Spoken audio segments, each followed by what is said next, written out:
नमस्कार, पहाड़ समाचार देख रहे हैं आप। मैं हूं आपके साथ धीरेन्द्र अवस्थी। बुलेटिन की शुरुआत करते हैं बड़ी खबर से। रुड़की से बड़ी खबर है। आज रुड़की जाएंगे सीएम पुष्कर सिंह धामी। शहीद दिवस कार्यक्रम में शामिल होंगे सीएम धामी।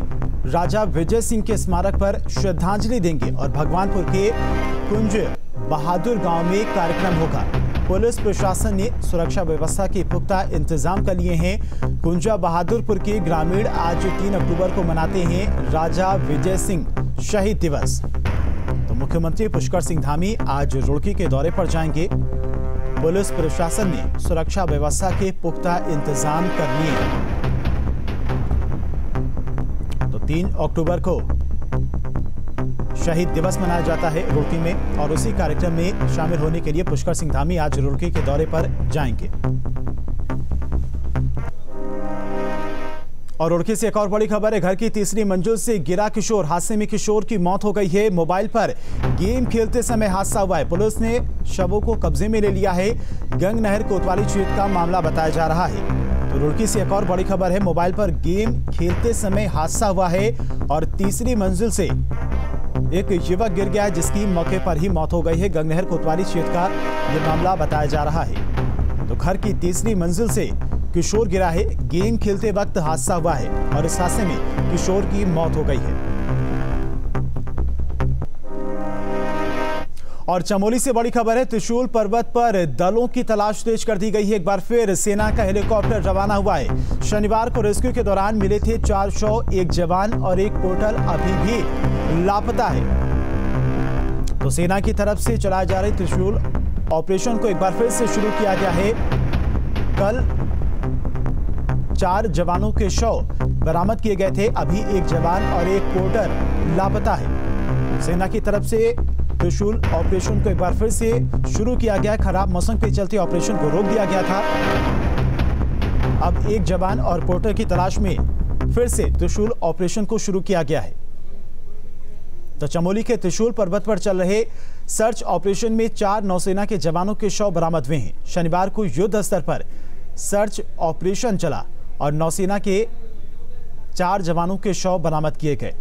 हालांकि मौसम खराब होने की वजह से सर्च ऑपरेशन को रोक दिया गया था और अब रविवार को फिर से सर्च ऑपरेशन शुरू किया जाएगा। शनिवार को सर्च ऑपरेशन में IPX ब्रिगेड के अलावा सेना की 3 हेलीकॉप्टर और 3 एयरफोर्स के हेलीकॉप्टर रेस्क्यू ऑपरेशन में लगे हुए थे। सुबह से ही माउंट त्रिशूल की चढ़ाई के दौरान ये नौजवान लापता हो गए थे।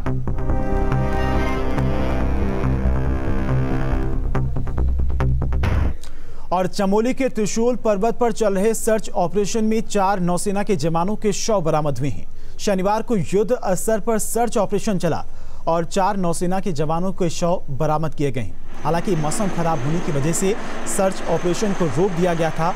अब रविवार को फिर से सर्च ऑपरेशन शुरू किया जाएगा। शनिवार को सर्च ऑपरेशन में IBX ब्रिगेड के अलावा सेना की 3 हेलीकॉप्टर और 3 एयरफोर्स के हेलीकॉप्टर रेस्क्यू ऑपरेशन में लगे हुए थे। सुबह से ही माउंट त्रिशूल की चढ़ाई के दौरान लापता हुए नौसेना के पर्वतारोही दल की तलाश जारी थी। निम के प्रधानाचार्य ने बताया कि हेली के रेस्क्यू के दौरान हिमस्खलन वाले क्षेत्र में 3 से 4 लोग दिखाई दिए थे, मगर उनकी ओर से कोई प्रतिक्रिया नहीं दिखी। इसके बाद 4 के शव को बरामद किया गया। रेस्क्यू अभियान में निम उत्तरकाशी की search and rescue team, high attitude warfare school, Gulmarg, Garhwa scouts से सेना की टीमें शामिल हैं। और बता दें कि शुक्रवार सुबह 5 बजे आए एवलॉन्च में नौसेना का पर्वतारोही दल लापता हो गया था।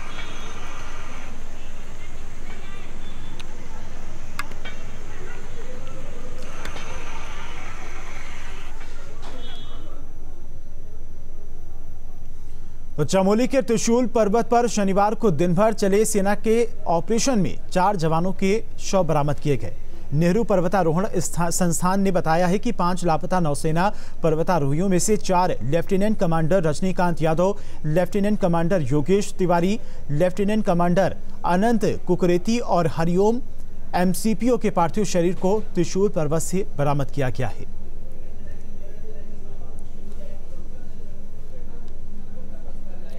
और चमोली से हमारे संवाददाता नितिन सेमवाल हमारे साथ फोन लाइन पर जुड़ गए हैं। नितिन, सेना की तरफ से एक बार फिर से सर्च ऑपरेशन शुरू किया गया है क्योंकि अभी 1 जवान और 1 पोर्टर लापता बताया जा रहा है।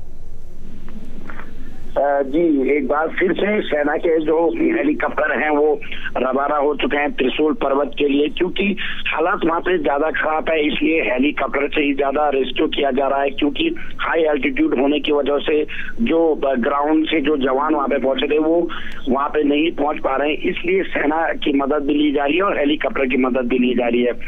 दो चीजें यहाँ पे निकल कर आ रही हैं। जैसे बताया जा रहा था कि जो लोग लापता हुए हैं या जिनकी खोजबीन के लिए टीमें वहां पे गई थी, बताया ये भी जा रहा है कि जो नीम की जो टीम है, चाहे वो सेना की जो टीमें हैं, वो पैदल रास्ते से ट्रैक करके त्रिशूल पर्वत के बेस कैंप के ठीक नीचे अब पहुंच चुकी है। बताया जा रहा है कि दिन तक यानी कि दोपहर तक आज वहां पे टीमें पहुंच जाएंगी और जो सब वहां पे बरामद किए गए उनको हेलीकॉप्टर के माध्यम से अब या तो जोशीमठ लाया जाएगा या गौचर हेलीपैड में रखा जाएगा। तो कहीं ना कहीं जो रेस्क्यू है वो 2 दिन के अंदर पूरा कर लिया गया। कहीं ना कहीं सेना ने बहुत ज्यादा प्रयास किया और युद्ध स्तर पर जो ऑपरेशन चला उसकी वजह से ये 3 लोगों के शवों को बरामद भी किया गया। अब जो 2 लोग लापता है उनकी खोजबीन यहाँ पे अभी की जा रही है। जी ठीक है नितिन, खराब मौसम की वजह से नौसेना के लोगों को काफ़ी दिक्कतें हो रही हैं, लेकिन अगर कोई अपडेट आती है तो हम आपसे जुड़ेंगे। फिलहाल तमाम जानकारी के लिए आपका बहुत बहुत शुक्रिया।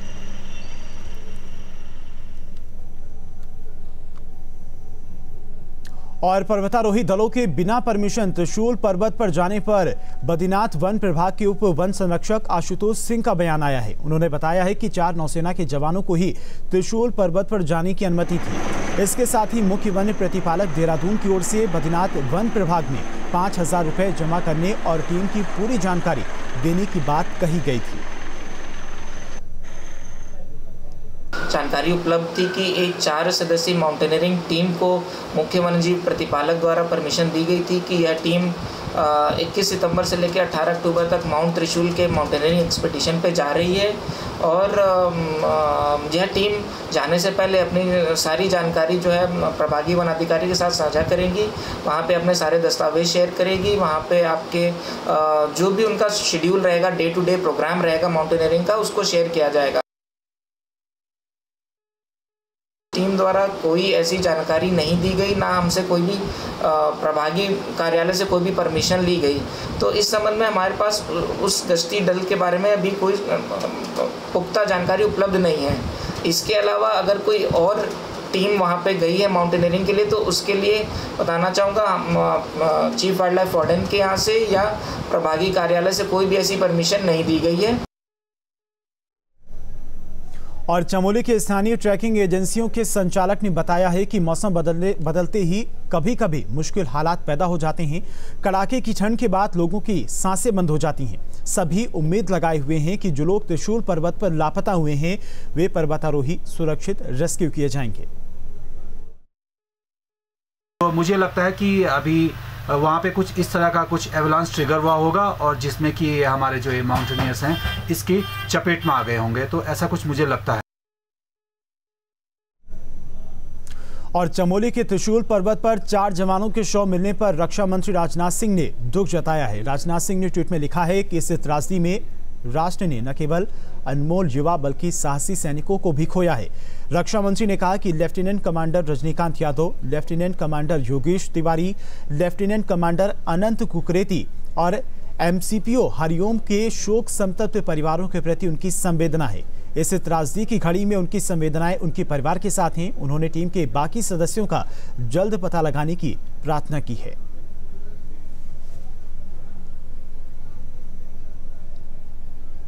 और लगातार चौथे दिन महंगा हुआ पेट्रोल डीजल। पेट्रोल 25 पैसे और डीजल 30 पैसे महंगा हुआ है। देहरादून में 58 रुपये 67 पैसे प्रति लीटर पेट्रोल पहुंच गया है और देहरादून में 91 रुपये 68 पैसे प्रति लीटर डीजल पहुंच गया है। कच्चे तेल में फिर से तेजी देखने को मिली है। तो लगातार महंगाई की मार आम जनता पर पड़ रही है। पेट्रोल और डीजल के दाम लगातार चौथे दिन बढ़े हैं और देहरादून में पेट्रोल अब 98 रुपये 67 पैसे प्रति लीटर हो गया है। वहीं डीजल 91 रुपये 68 पैसे प्रति लीटर हो गया है। तो लगातार पेट्रोल और डीजल की कीमतें बढ़ने से लोग परेशान हैं। महंगाई की मार लगातार आम जनता पर पड़ रही है।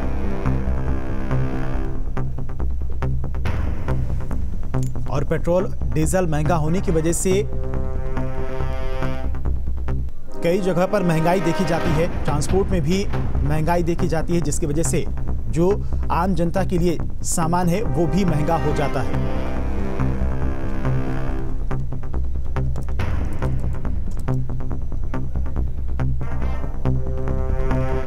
और रुकते एक छोटे से ब्रेक के लिए फौरन हाजिर होते हैं। जागरूकता पैदा करने, व्यापक पारदर्शिता लाने और जिम्मेदारी तय करने के उद्देश्य से प्रधानमंत्री नरेंद्र मोदी ने आज जल शक्ति मंत्रालय के प्रमुख जल जीवन मिशन को समर्पित एक ऐप लॉन्च किया।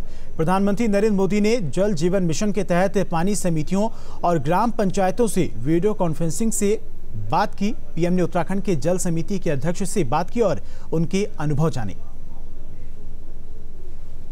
हम सुश्री कौशल्या जी से बात करते हैं। कौशल्या जी उत्तराखंड से हैं। माननीय प्रधानमंत्री जी नमस्ते। हाँ कौशल्या जी नमस्ते। जी नमस्ते। आपके साथ सारी टोली बैठी है, उन सबको भी नमस्कार मेरा। कौशल्या जी, आप अपने गांव की पानी समिति की अध्यक्ष हैं। बताइए कि पहले पानी के लिए कितनी परेशानी होती थी। और प्रधानमंत्री मोदी ने शनिवार को देश भर में अलग अलग ग्राम पंचायतों, जल समितियों और सरपंचों से जल जीवन पर संवाद किया। इस दौरान पीएम ने मसूरी के क्यारकुली भट्टा गांव की कौशल्या देवी से भी संवाद किया। पूरी जानकारी के लिए कौशल्या देवी से बात की न्यूज स्टेट संवाददाता सुरेंद्र डसीला ने। मेरे साथ इस गांव की ग्राम प्रधान भी हैं। आपकी प्रधानमंत्री नरेंद्र मोदी जी से बात हुई, क्या बात प्रधानमंत्री जी ने की, किस तरह के दिशा निर्देश दिए? आज सबसे पहले तो मेरा बड़ा गौरव का दिन है कि मेरे देश के जो प्रधानमंत्री है उनके साथ बात हुई है और उन्होंने हमें जो जल जीवन मिशन के तहत जो भी कार्य है उनके बारे में हमसे पूछा गया है और उनके हमने जवाब दिए हैं। जल जीवन मिशन के तहत ही हमारे गांव में जहां पर पानी नहीं था वहां हमने पानी पहुंचाया है, 101 घरों में कनेक्शन दिए हैं, नए स्रोत हमने टैप किए हैं। उसी के तहत हमने 22,000 वृक्षारोपण भी किए हैं, जो कि स्रोतों के ही बिल्कुल वहीं पे लगाए हैं जहां पर स्रोत हैं, और यही बातचीत होती है। मसूरी में खासतौर पे जब गर्मियां बढ़ती हैं, पर्यटक बढ़ते हैं तो पीने के पानी की दिक्कतें होती हैं। आप लोगों के गांव की स्थिति क्या है? जी पहले तो गर्मियों में दिक्कत होती है क्योंकि अभी बरसात है तो दिक्कत नहीं है, लेकिन जैसे गर्मी उसके लिए हमने स्टोरेज बनाए हैं जिसमें टैंक बनने हैं। अभी नए स्रोत भी टैप किए गए हैं, उनसे वो दिक्कत कम होगी। क्यारकुली गांव की जो महिलाएं हैं वो पूरे कॉन्फिडेंस में लबरेज नज़र आ रही हैं। उनका सीधे तौर पे कहना है कि देश के प्रधानमंत्री से उनका बात करना उनके लिए गौरव का पल है और साथ ही उनका गांव पूरी तरीके से जल जीवन मिशन के लिए बहुत गंभीर है। पानी के स्रोतों को रिचार्ज करने से लेकर पानी की गुणवत्ता पे भी गाँव के लोग खासा ध्यान दे रहे हैं। वीडियो जर्नलिस्ट सोनी कुमार के साथ सुरेंद्र डसीला, न्यूज़ स्टेट, क्यारकुली, मसूरी। और विधानसभा चुनाव से पहले पहाड़ पॉलिटिक्स में एक बार फिर खनन का मुद्दा गरमाने लगा है। देहरादून में पूर्व मुख्यमंत्री हरीश रावत ने सीएम पुष्कर सिंह धामी पर खनन को लेकर करारा तंज कसा है। साथ ही हरीश रावत ने कहा है कि वो मुख्यमंत्री से निवेदन करते हैं कि चारधाम यात्रा में श्रद्धालुओं की तय की गई संख्या को बढ़ाने के लिए हाईकोर्ट में मजबूत पैरवी करें। बता दें कि जब भी राज्य में चुनाव की आहट सुनाई देती है तब राज्य की राजनीति में खनन का मुद्दा गरमाने लगता है। सरकार जिसका नेतृत्व खनन प्रेमी मुख्यमंत्री कर रहे हैं, उससे आग्रह करना चाहता हूं कि चारधाम यात्रा को व्यवस्थित करें। हाईकोर्ट के पास कार्य योजना प्रस्तुत कर जो प्रतिबंध है कि केवल 800 लोग केदारनाथ, 1000 लोग श्री बद्रीनाथ जा सकते हैं, उसको हटवाएं। खबर श्रीनगर गढ़वाल से है, जहां पर श्रीनगर जल विद्युत परियोजना से निकाले गए 990 कर्मचारियों के समर्थन में कांग्रेस आन खड़ी हुई है। पूर्व कैबिनेट मंत्री प्रसाद नैथानी की अगुवाई में कांग्रेसियों ने प्रदर्शन किया। 90 कर्मचारियों को वापस रखने की मांग को लेकर कांग्रेसियों ने श्रीनगर जल विद्युत परियोजना के पावर हाउस के सामने धरना दिया। इस दौरान कांग्रेसियों की पुलिस से नोकझोंक भी हुई। मंत्री प्रसाद नैथानी अंदर जाने में कामयाब नहीं हुए तो वे पावर हाउस की गेट पर ही धरने पर बैठ गए। नैथानी का आरोप है कि श्रीनगर जल विद्युत परियोजना ने अभी तक जमीन का पूरा मुआवजा नहीं दिया है। जिन लोगों को मुआवजा दिया गया उनके चेक बाउंस हो गए। इसके अलावा जिन ग्रामीणों को नौकरी पर रखा गया था उनमें से भी 90 कर्मचारियों को नौकरी से बाहर निकाल दिया गया है। लोगों की जमीन गई, उन लड़कों को 80 लड़कों को एक साथ बाहर निकाल दिया और 240 लड़कों की सूची एक अलग से बना दी। हमारे मंगसू में और उन जगहों पर जो हमारे अनुसूचित बस्ती है, वहाँ पर जो है जिन लोगों की लीज पे उसने ज़मीन ली थी, उन लोगों का आज वहाँ पर न उनको लीज वापस कर रहा है न उनके पैसे दे रहा है। यहाँ पर जिन लोगों को 10-10 लाख के चेक, धारी गांव के जो लोग हैं, अनुसूचित बस्ती के लोग हैं, वहाँ पर 10-10 लाख के चेक उसने दिए और जो फर्जी निकले, आज तक उन चेकों का पेमेंट नहीं हुआ। और मुख्यमंत्री पुष्कर सिंह धामी ने रुद्रपुर में विधायक निधि से प्रदेश के सबसे ऊंचे झंडे को फहराया है। 191 फीट ऊंचे तिरंगे के लिए विधायक निधि से 28 लाख रुपए खर्च किए गए हैं। सीएम पुष्कर सिंह धामी का नजूल भूमि में मालिकाना हक का कैबिनेट में प्रस्ताव पास कराने को लेकर अभिनंदन किया। सबसे ऊंचे तिरंगे को बनाने के लिए कलकत्ता से मटेरियल मंगाया गया था। तिरंगे का स्तंभ 51 मीटर है, जो लगभग 191 फीट है। स्टार सेल्स ने इसकी नींव 15 अगस्त को रखी थी और इस मौके पर केंद्रीय राज्य रक्षा मंत्री अजय भट्ट, कैबिनेट मंत्री यतीश्वरानंद, शिक्षा मंत्री अरविंद पांडे, शहरी विकास मंत्री बंशीधर भगत मौजूद रहे। और चमोली से बड़ी खबर है, बद्रीनाथ धाम आए एक 60 साल के श्रद्धालु की मौत हो गई है। मंदिर परिसर में अचानक बिगड़ी थी तबीयत, हॉस्पिटल ले जाने पर डॉक्टरों ने मृत घोषित किया है। सहारनपुर के रहने वाले हैं श्रद्धालु। तो चमोली से बड़ी खबर है, बद्रीनाथ धाम आए एक 60 साल के श्रद्धालु की मौत हो गई है। मंदिर परिसर में अचानक तबीयत बिगड़ गई थी, जिसके बाद फौरन ही उन्हें हॉस्पिटल ले जाया गया, लेकिन हॉस्पिटल पहुंचते ही डॉक्टरों ने उन्हें मृत घोषित कर दिया। सहारनपुर के रहने वाले बताए जा रहे हैं श्रद्धालु। और रुड़की पुलिस ने चोरी करके वाहन बेचने वाले गिरोह के 5 सदस्यों को गिरफ्तार किया है, जिसकी निशानदेही पर पुलिस ने चोरी के कई वाहन भी बरामद किए हैं। पुलिस के मुताबिक ये शातिर बाइकों के पार्ट्स बदलकर चोरी किए गए वाहनों को कम दाम में बेच दिया करते थे। सीओ ने बताया कि हरिद्वार जिले के अंतर्गत पिछले कुछ समय से वाहन चोरी की घटनाएं हो रही थी। इसके बाद पुलिस ने टीम का गठन किया और टीम ने सोलानी नदी के पास आम के बाग में छापा मारा। पुलिस ने मौके से 5 वाहन पकड़े हैं। इन 4 वाहनों को बरामद किया गया है और उसमें 5 जो हैं चोर उनको पकड़ा गया है। 5 चोरों में से एक वो है जो इसमें इन चोरीशुदा जो वाहनों का जो खरीद फरोख्त करता था, इसको भी हमने पकड़ा है। और खबर रुड़की से है, जहां गंगनहर कोतवाली पुलिस ने नकली नोटों का कारोबार करने वाले 3 शातिरों को गिरफ्तार किया है। इन शातिरों में से एक बीटेक का छात्र भी है। पुलिस ने इनके पास से 2,47,500 रुपए के नकली नोट बरामद किए हैं। पुलिस के मुताबिक ये गिरोह नकली नोटों को रात के समय रिक्शा, सब्जी की दुकान और अनजान लोगों को देते थे। सीओ ने बताया कि शातिर 200, 500 और 2,000 के नोट का इस्तेमाल करते थे। मामले की तह तक गए तो इसमें 3 व्यक्तियों को हमने गिरफ्तार किया है। तीनों व्यक्ति लोकल के ही रहने वाले हैं और इनसे 2,47,500 रुपए की करेंसी बरामद हुई है और ये 2,500 और 200 रुपए की जो फर्जी नोट हैं इनकी छपाई करते थे और इनसे जिस प्रिंटर से छपाई करते थे, प्रिंटर, मोबाइल फ़ोन और जो ये नकली करेंसी और कुछ अर्धनिर्मित नोट इनसे बरामद हुए। और देहरादून के प्रेमनगर इलाके में हुए डबल मर्डर का पुलिस ने खुलासा कर दिया है। पुलिस ने इस मामले में एक शख्स को गिरफ्तार किया है। बीते 29 सितंबर को धलौस में मालकिन और नौकर की बेरहमी से हत्या कर दी गई थी। बताया जा रहा है कि आरोपी कुछ दिन पहले बंगले में नौकरी मांगने गया था, लेकिन वहां पर पहले से ही नौकर राजकुमार थापा था। इसीलिए बंगले के मालिकों ने आरोपी को मना कर दिया और आरोपी ने सोचा कि अगर राजकुमार को रास्ते से हटा दिया जाए तो वो इस बंगले में नौकरी पा सकता है। 29 सितंबर को आरोपी राजकुमार थापा यानी कि नौकर को मौत के घाट उतारने के लिए गया था। इस दौरान मालकिन ने आदित्य को नौकर का कत्ल करते हुए देखा तो आरोपी ने उनकी भी हत्या कर दी। डबल मर्डर हुआ था जो कि 29 तारीख को हुआ था। तो इसमें दौरान पूछताछ कई चीज़ें हमको मिली थी, जिस पे कि हमने जो कड़ी दर कड़ी मर्डर की बुनी जो पुलिस ने उसको फ्रेम किया। तो उसमें ये दिखाई दिया कि एक व्यक्ति था जो पूर्व में घर में काम करना चाहता था।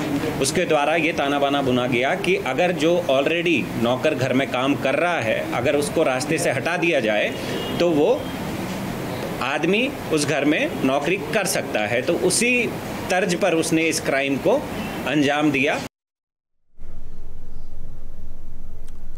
और हिमालय क्षेत्रों में भी महंगाई ने लोगों की कमर तोड़ दी है। पिथौरागढ़ जिले के चीन सीमा पर बसे गांव में महंगाई ने लोगों को जीना मुश्किल कर दिया है। हालात ये हैं कि लोगों को रोजमर्रा के सामान के लिए खासी जद्दोजहद करनी पड़ रही है।